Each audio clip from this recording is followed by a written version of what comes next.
mga kaprobinsya, tayo po ay magpupunla ng another 600 na additional na sili. Ito yung lampigot na sili mga kaprobinsya na ipupunla natin dito. Another 600 mga kaprobinsya. Patuloy yung ating pagpupunla mga kaprobinsya para mabuhay na sila, mabuhay na yung ating punla.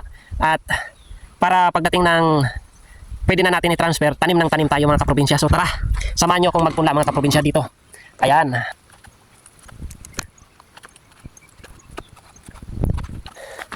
So medyo may araw mga kaprobinsya, kaya lalagyan natin ng anahaw. Lalagyan natin ng anahaw para hindi tayo mainitan mga kaprobinsya.